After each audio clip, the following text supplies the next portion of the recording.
So I hope you enjoyed today's webinar. Let me go ahead and set this up for you. This is titled Introducing the IEP Team Relationship Reset. I'm going to read a few things just that I have in my notes before we start walking through this presentation. So if you think about it, the implementation of the IDEA, it requires collaboration between families, educators, other professionals, and community resources. In an ideal environment, which we know we don't always experience, but in the ideal environment, IEP team members listen to each member's point of view, and they work together to develop a high quality IEP. But we've all been in IEP meetings where it didn't take long to realize that the biggest issue in the meeting might not actually be the issues that were being discussed, but rather the interpersonal dynamics and interactions between the team members. That's just the reality that we experience sometimes. And so I've been thinking about this. Of course, just to let you know a little bit about me, I'm the program coordinator at SERC, Special Education Resolution Center. And several of my duties, besides being a mediator and someone that facilitates IEP meetings, is to oversee the dispute resolution processes that we provide. Mediation, facilitated resolution sessions, and also facilitating IEP meetings. And I oversee those dispute resolution processes. We have a team of mediators that also facilitate IEP meetings. So I've been in a lot of IEP meetings as a facilitator and am in communication with our other mediators and facilitators. And I also oversee stakeholder training with SERC, and that's crucial conversations and other trainings that we provide. And so what I'm going to be sharing with you today really comes through my lens as a mediator and a facilitator. In thinking about sometimes these dynamics that take place in IEP meetings, I was thinking about technology, and like with your smartphone or your computer, we all have those times when they just get stuck and they don't work, and we have to reset them. And that reset may be real simple. It may be just making a very small adjustment. It may involve doing a software update. Sometimes when I come into Zoom, there has to be a software update, or I can't even use Zoom, which actually happened this morning a couple hours ago when I was getting ready. And then, of course, we've all had those times when the only thing we can do is turn the device off, wait a while, and turn it back on. But the bottom line is, whatever way we're doing this, we're resetting the technology so that it can get unstuck. And I was thinking about that and just wondering, is it possible to do a reset for an IEP team when it's stuck? And so the goal of this presentation really is to start a conversation around how might we go about resetting team relationships when and where collaboration is being sabotaged, really by the interactions between team members. The conversation begins by considering what I'm sharing as maybe a strategic intervention that would include practical techniques that lead to improved relationships and results on the IEP team. I want to be real clear to say to you that this isn't really a formal process as such, but something that we're thinking about and something that we're beginning to talk about. And so this really is about starting to have that conversation. And also, regarding expectations, I want you to know that I don't think that this presentation will give the answer or answers to this dilemma, but maybe we can start right now by asking some really good questions that may lead to the answers that we want, that we all want and we need, because we want to be able to address this issue. So let me get into the presentation today. And I'm going to close this just for a second so that I can see everything, and I will come back. Somebody said, can you put the link in the chat again? Let me see if I can do that very quickly. I'll see if that will. And the link you're talking about uh, let's see, the IEP Relationship Reset, you should see that up there in the IEP Communication Guidelines. They're in the webinar chat right now. I'm also going to give you something else at the end of the webinar. And if you can't get this, you don't see this document, you can feel free to reach out to me to shoot me an email, because I want to make sure you get it, but it looks like I've got it in there.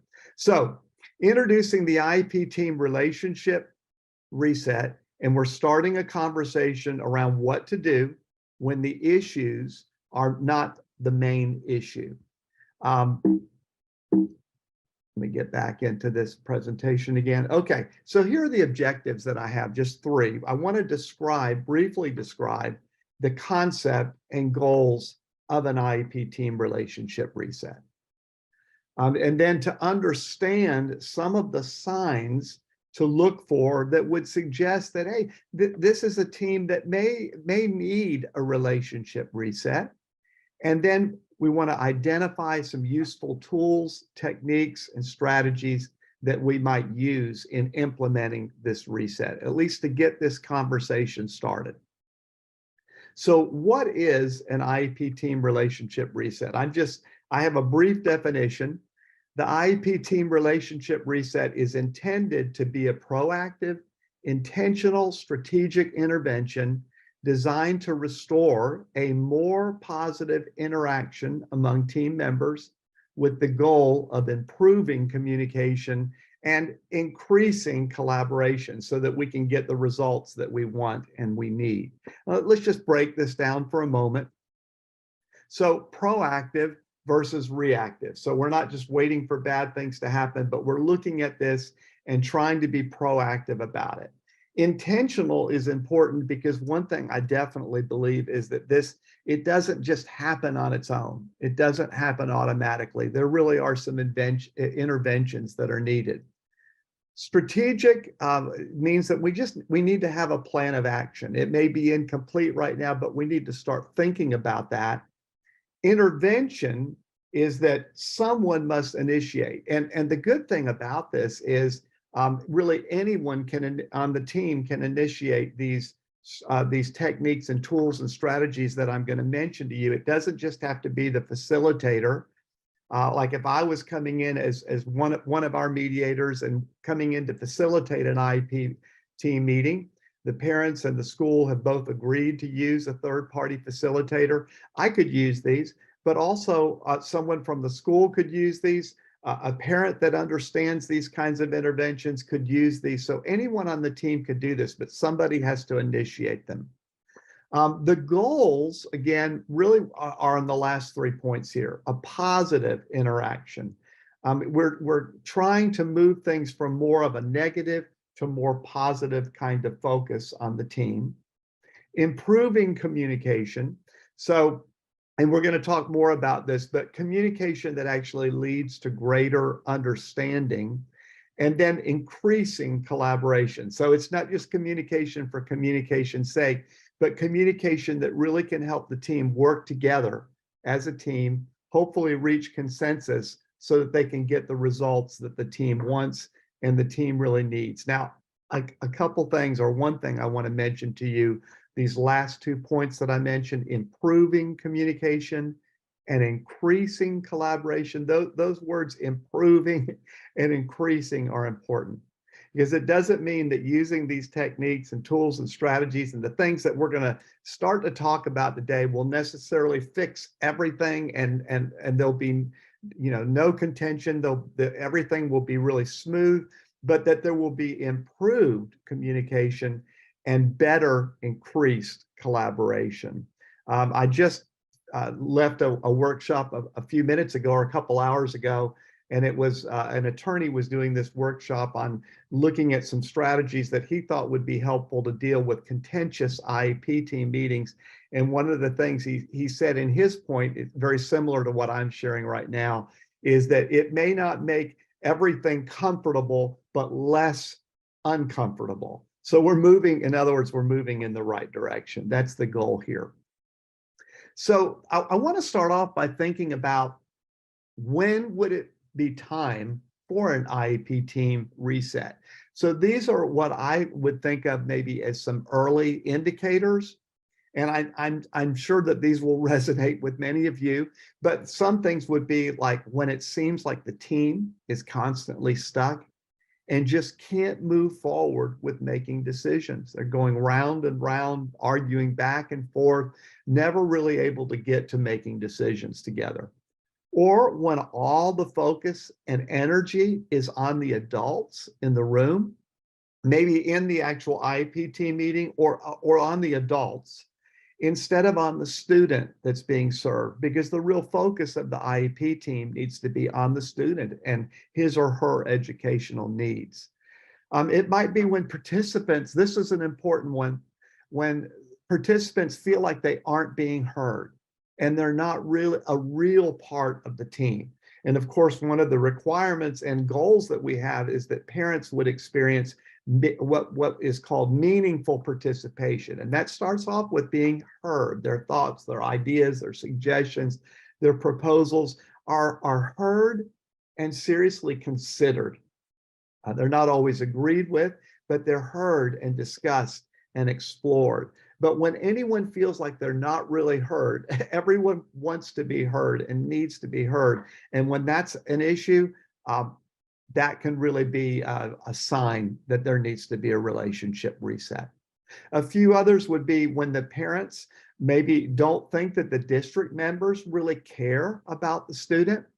Now, that's probably not true, but when they don't think that the district members care about them for one reason or another, or when the district members don't like the parents because maybe they feel like they have unrealistic expectations, or their own professional competency as school personnel is being questioned. Either one of those can really be an issue that could lead to needing an IEP team relationship reset. Few others that we'll mention: when team members can't listen to what the other members are saying because of the feelings, the negative feelings that they have toward each other, or maybe what I've seen sometimes is the distrust that they may have in the others. There is something that's called reactive evaluation that I've seen this in play many, many times. And reactive evaluation is just basically the idea that you may be saying something to me that I actually agree with. It may be the very thing that I need to hear, and that if I could hear it, I would agree with it, but I can't hear it because you're saying it to me. And the way I feel about you, I can't stand you. It just makes it impossible for me to really hear what you're saying. That can be very real, and that can really lead to some interpersonal interaction problems that could call for a reset.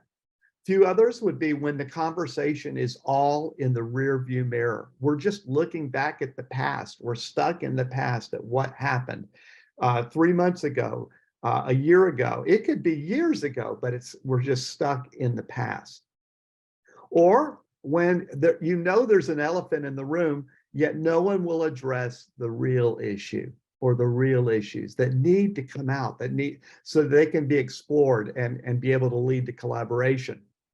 When it seems more and more like the team is really about us and them instead of we, that's a real sign that there might be a reset needed. Or finally, when you're just ready to give up on the team and the whole process.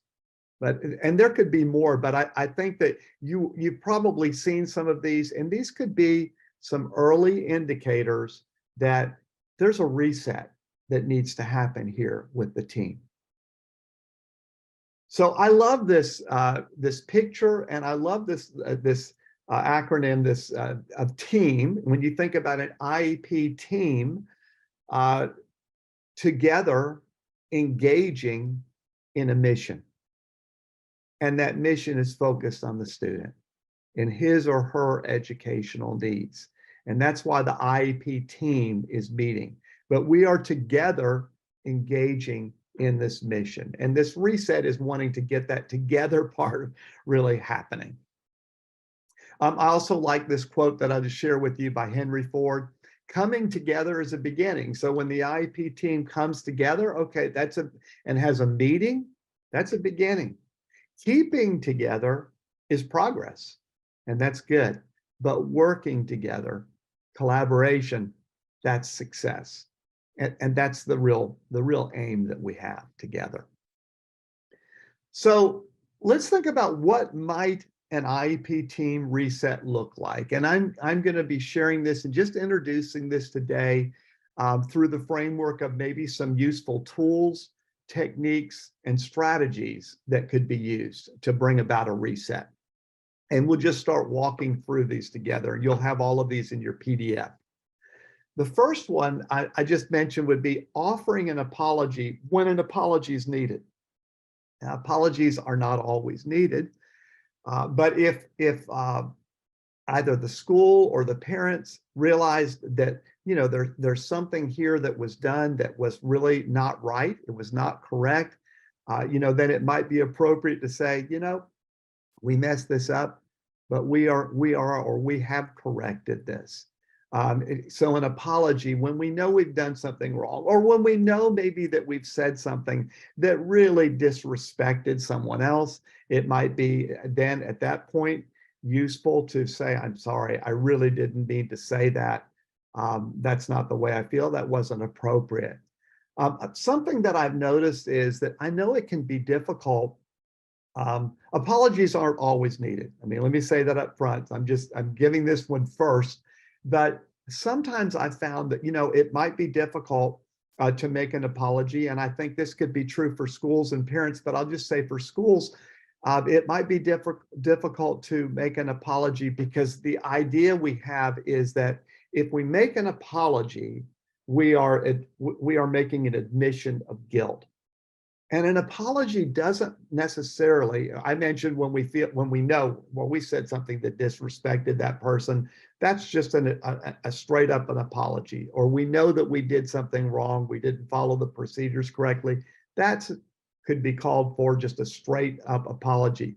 But I'm talking about the situation where an apology may not always require an admission of guilt. It could be something as simple and yet helpful as saying, it was not our intent at all to digress into this kind of a heated debate that we're having here. That's not our intention. We want to discuss the issues. We want everyone to be heard from, and we want to really work together as a team. That's an apology, but it's not an admission of guilt. So just be aware this might be a useful technique, strategy, or tool that you could be used. And sometimes that could help to reset things. The next one is, I think this is a powerful one, and that is contrasting in order to clear up misunderstandings. I mean, the older I get, the longer I live, the more I realize how difficult it is sometimes for effective communication to take place. In other words, when I'm saying something for my intent in what I'm sharing with you to match up with your interpretation of what I'm saying.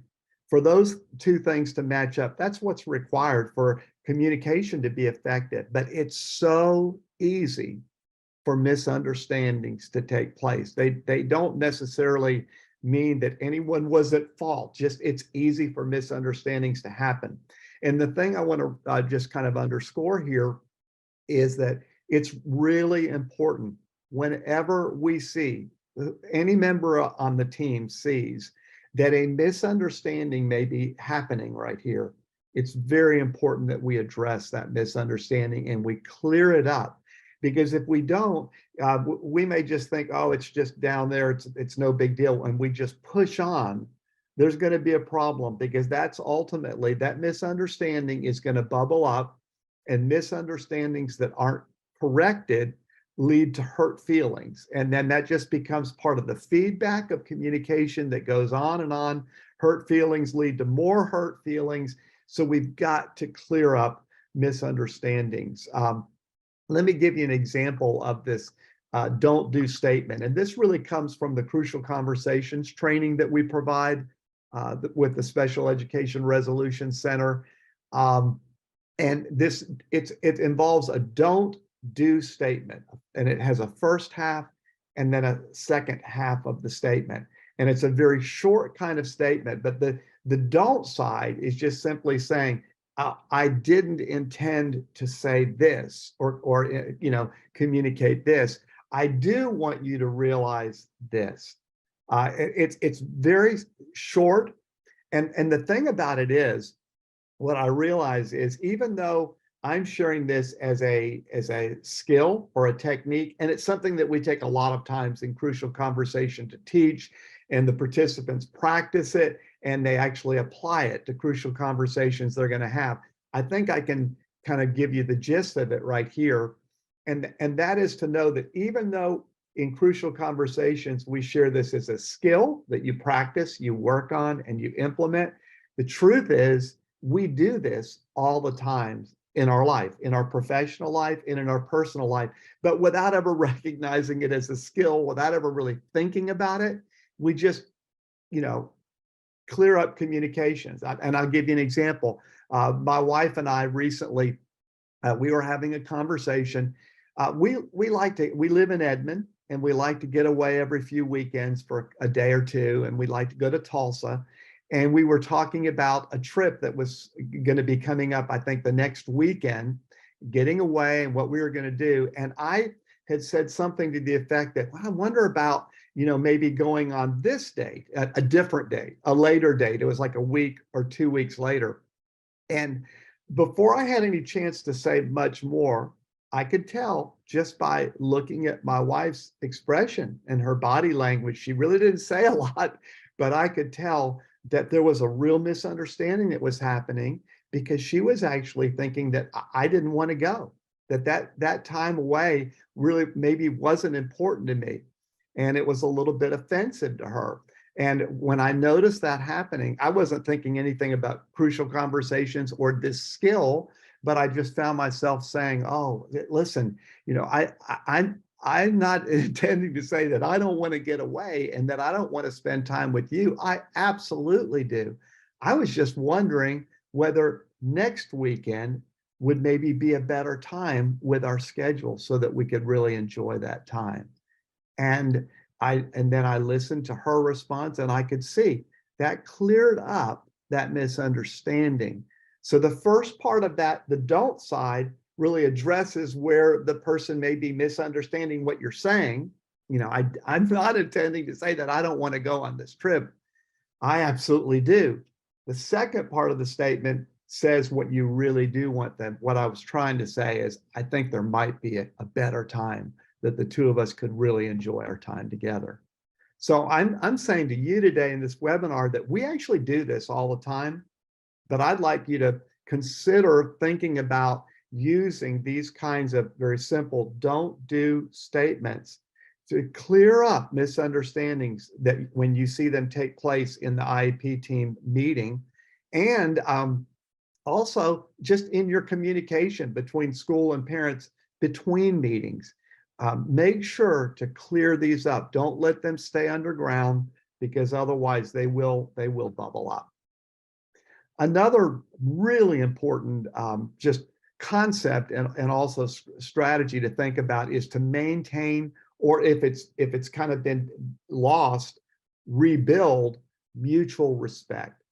And mutual respect is just the idea that I care about you as a person and you care about me as a person, that we have respect for one another as human beings. I've got a couple quotes that I think kind of help illustrate this that I love.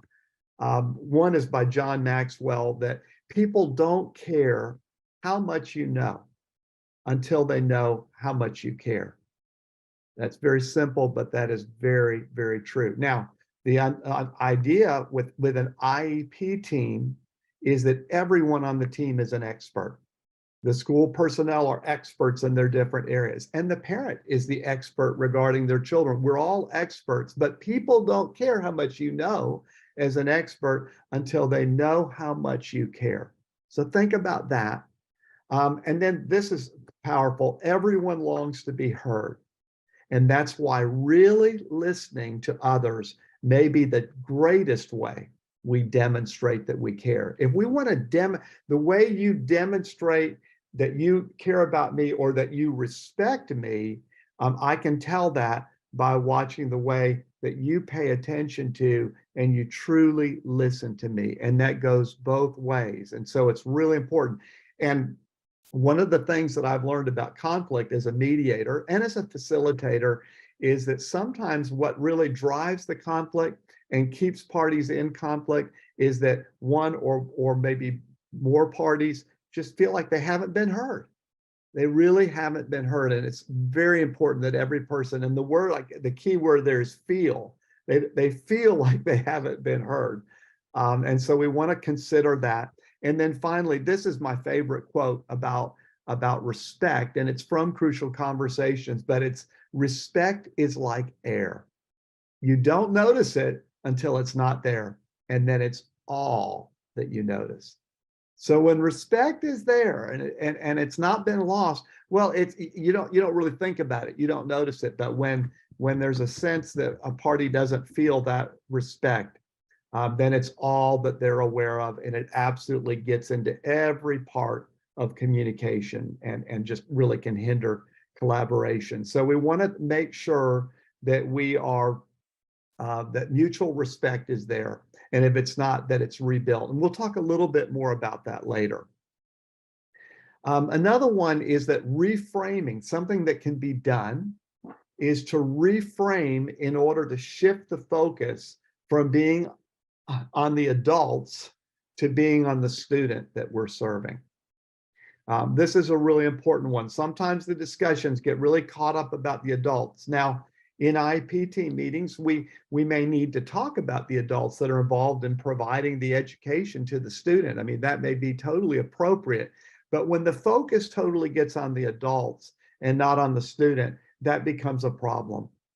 And so think about this.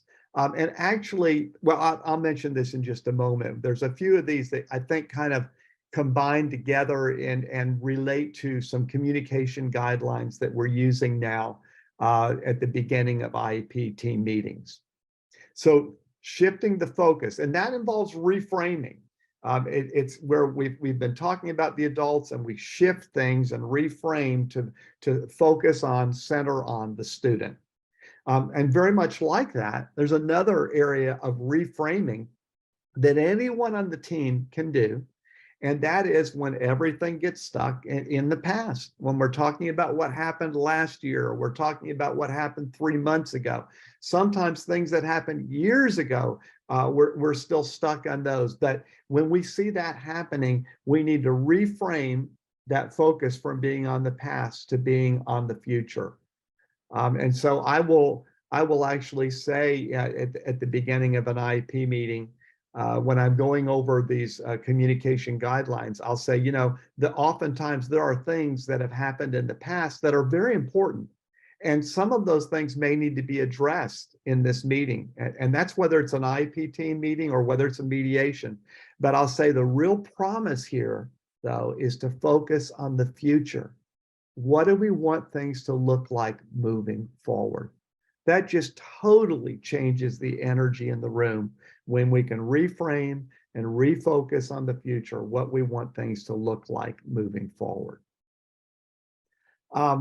Reaffirming that we are on the same team. Remember, we looked at that slide together, engaging in a mission, and that student that's serving that student.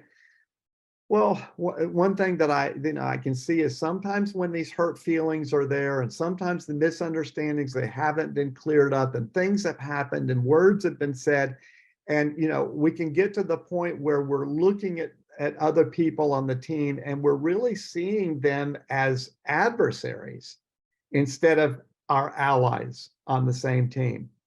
And so sometimes I've actually, when this is something that's happened in the past and it's very obvious, I'll even take some time as a facilitator to really encourage the parties to remember that they are all allies on the same team, that you're on the same team, and let them know that the way we see each other as team members makes a huge difference in what we're actually able to hear and what we're able to do together. So if I see you as an enemy, that is gonna greatly impact the way I hear what you're saying or what I take from that. I'm going to hear very different things than if I'm listening to the same thing you say and I'm seeing you as an ally on the same team. And so sometimes that reset involves, hey, can we pause and back up here? Whatever has happened, we are on the same team. We are not adversaries. It's not us versus them. It's we. And really try to help folks to see that and then to speak to each other. And you know, if you're an ally and you're not an adversary, then I'm going to use collaborative language with you, not combative language. But if you're an adversary, I'm using combative language. And you know, it just affects so many different things, what we hear and actually the way that we respond and what we say and how we say it. If I see you as an adversary, then I could possibly do what Crucial Conversation says is going to silence. In other words, if I see you as an adversary, I may be less open to really being open with you about something, and I may hold my cards. I may not really share information that you need to hear. I may keep that information, withhold that important information from you. Or in some cases, we see folks, instead of going to silence, they go to verbal violence. And that is, I get defensive, and instead of holding back and not sharing, I push my meaning on you and try to compel you to see things from my point of view. And neither of those strategies of going to silence or going to verbal violence is good, because in both cases, we are not having dialogue. We're not sharing and listening to each other and learning from each other so that we can work together. So it's just real important the way we see each other, and you can absolutely reframe this, and it can make a big difference. Learning to look for signs that team members are not feeling comfortable. And that's what I was just talking about a minute ago.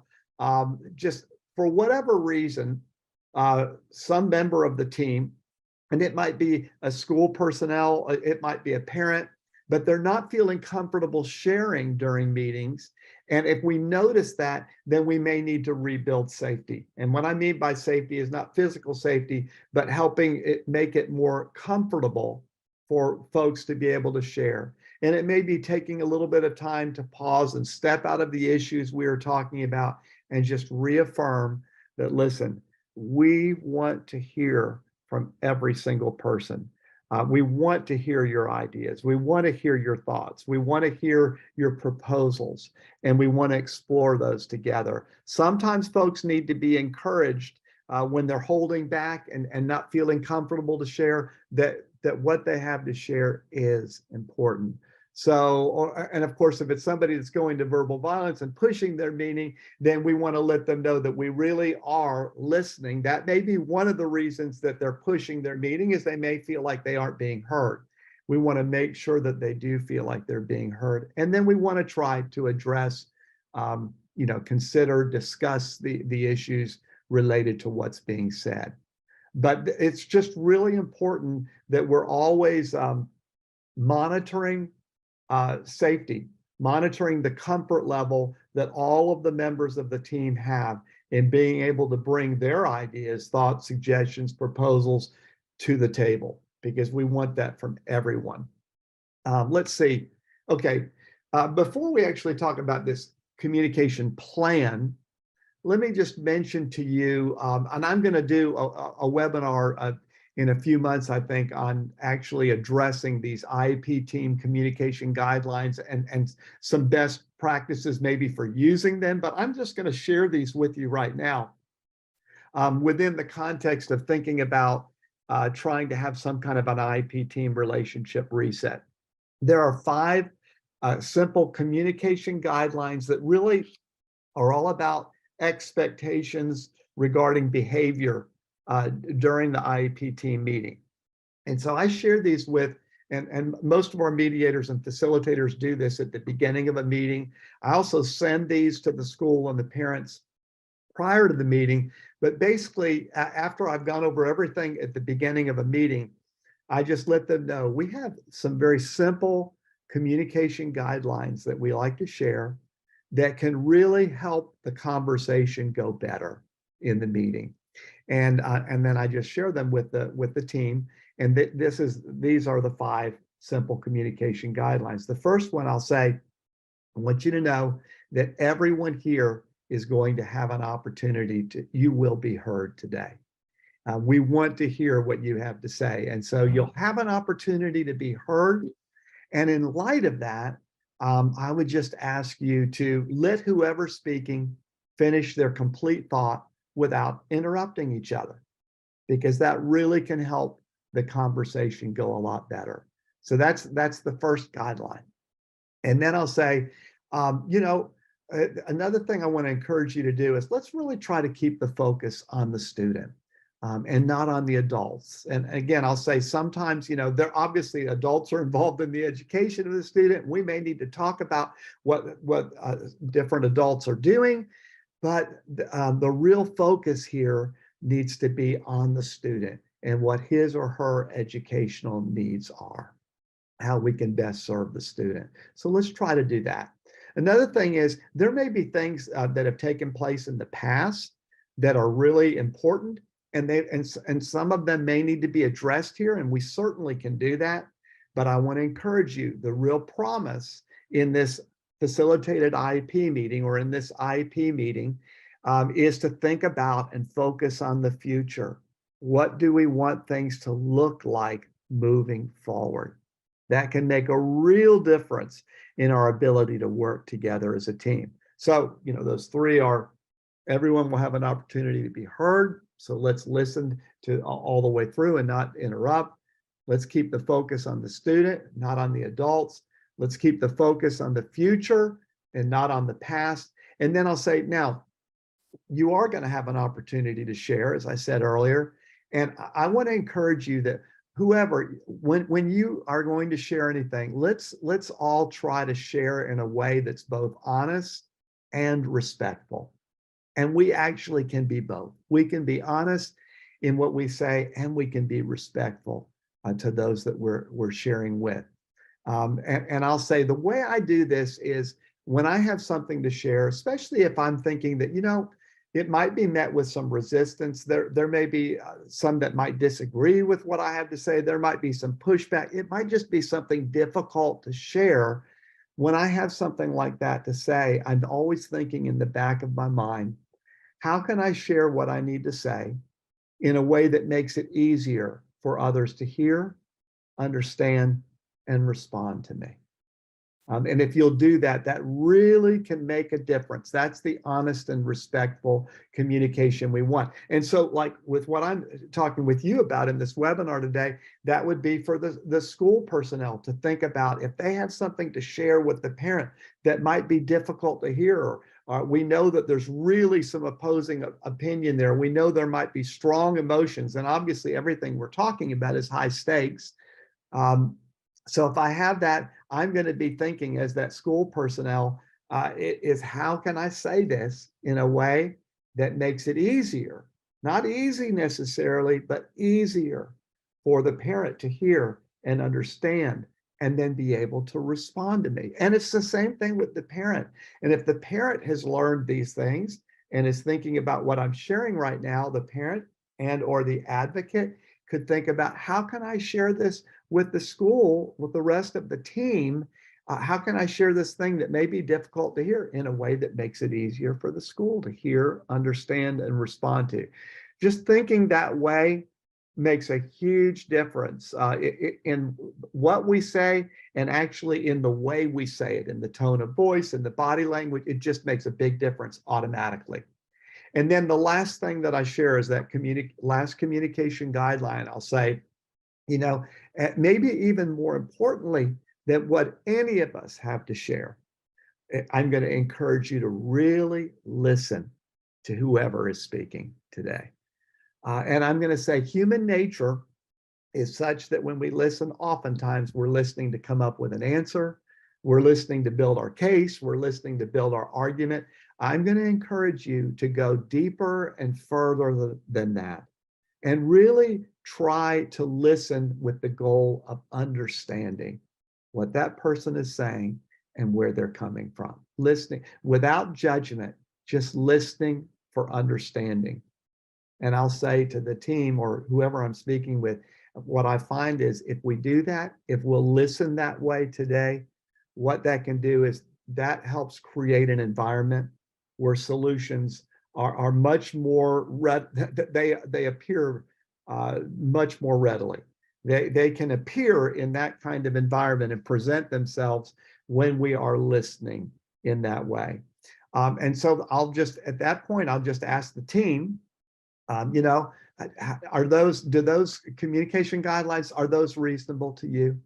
And almost always, every member of the team will say, yeah, they are. And I'll say, okay, let's try to put those in practice. And if we move off of those, I'll remind you about those because I think they'll really help us have a better conversation today.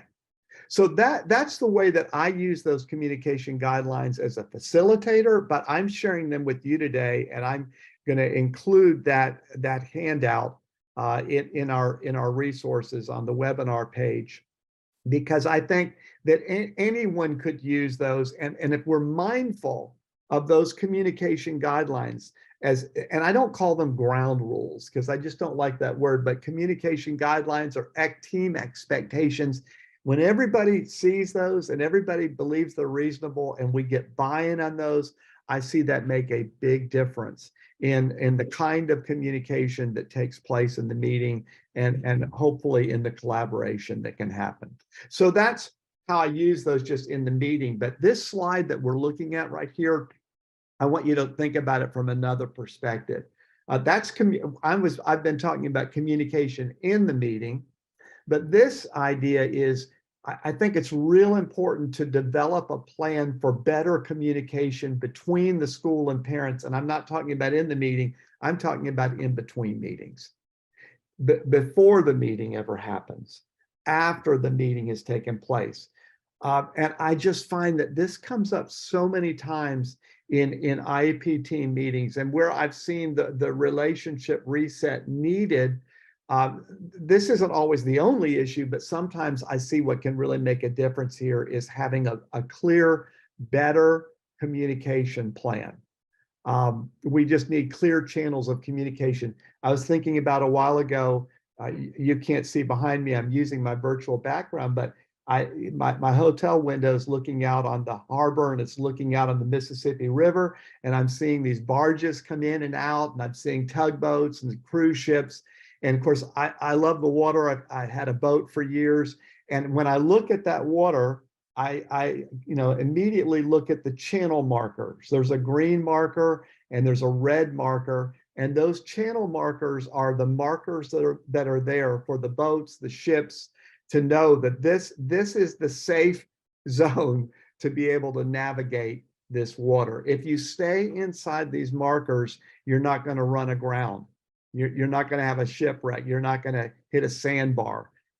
You're able to navigate in that. And I think in the same way, if we have clear channels of communication between the parents and school, that can make a huge difference. Not just better communication in the meeting, but clear channels of communication between the meetings. So let me break it down for you. I think there's just a few elements to consider. One would be, who will the contact person be at the school for the parent to be speaking with? To really think that through and identify it. Who's the best person for the parent to be talking with?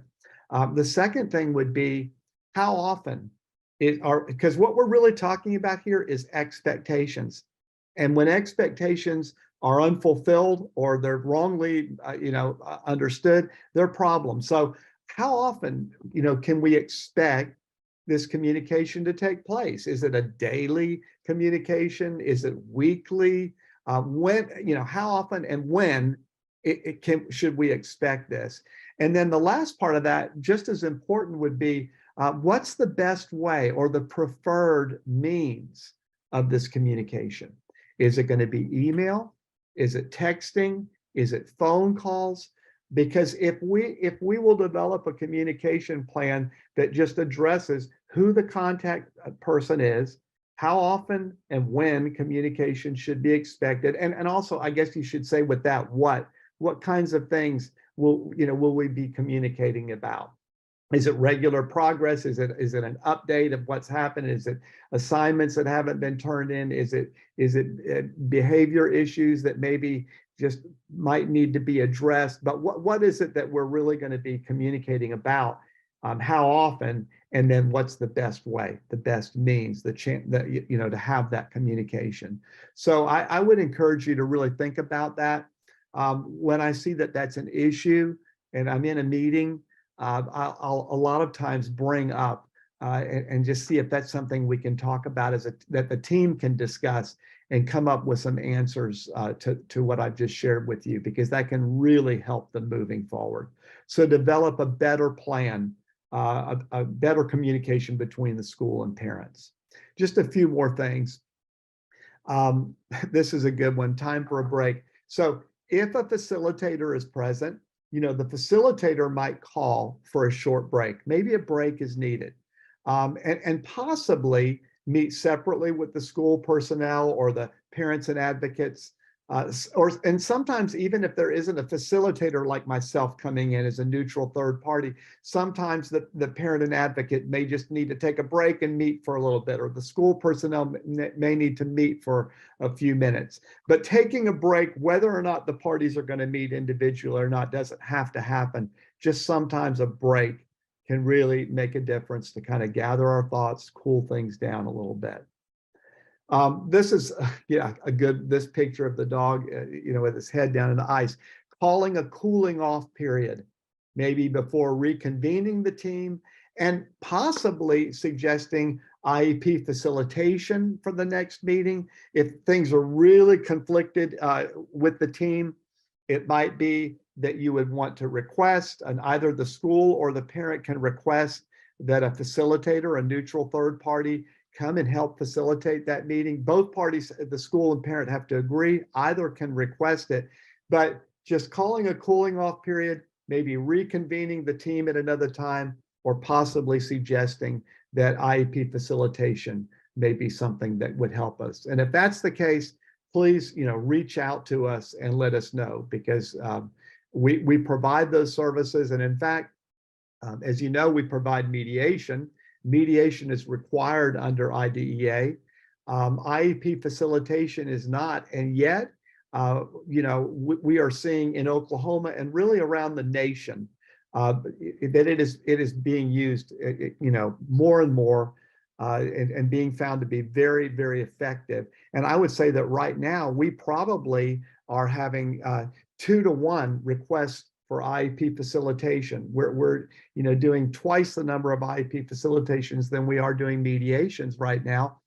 It's not IEP facilitation is not required under IDEA, but it's seen as an early prevention process, and so it actually could alleviate the possibility for needing mediation before. It could help possibly to address some of these issues that we're talking about in this in this segment, in this presentation regarding an IEP team relationship reset. But that's something very important to consider, and it might be helpful to you. Okay, so let me ask you some questions, and then I'll take a look at what you've got in the Q&A, because I hope you have. I see that there's a couple questions. So something that you could begin to think about, whether you want to discuss any of these right now, or at least to go back after this presentation. You'll have this PDF. You can think about these things, like, what experiences have you had in being part of an IEP team where collaboration was being thwarted because of the interaction between members? Can you think of any experiences? When you think about these tools that I've just shared, which of these tools mentioned do you think might have been effective in helping to reset relationships on the team? What strategies have you found in your experience to be effective in helping to improve communication during meetings? Because I've just started sharing a few things. We could look at many more, and you may have some great ideas. I'd be very interested in what they are. How do you think a facilitator might be helpful in effectuating a team relationship reset? What long-term strategies? These are kind of like short-term interventions that I've mentioned, although the communication plan is more of a long-term strategy. What are some long-term strategies that you think might be helpful in effectuating a team relationship reset? And then, where can we start having this conversation? It might be, on the district level, on the state level, stakeholder organizations. Where do you think having this conversation could really help us? Where can we start?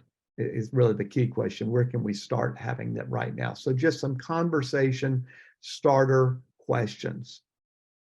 Okay, so you've got the PDF with you, and this is my contact information if you don't already have it at the end of the PDF. And even after this webinar is over, if you have any questions or thoughts or feedback that you don't maybe share today, but when you've taken some time to think about these things, I really would appreciate you reaching out to me. That's my email address, my phone number, but I'd love to see what you're thinking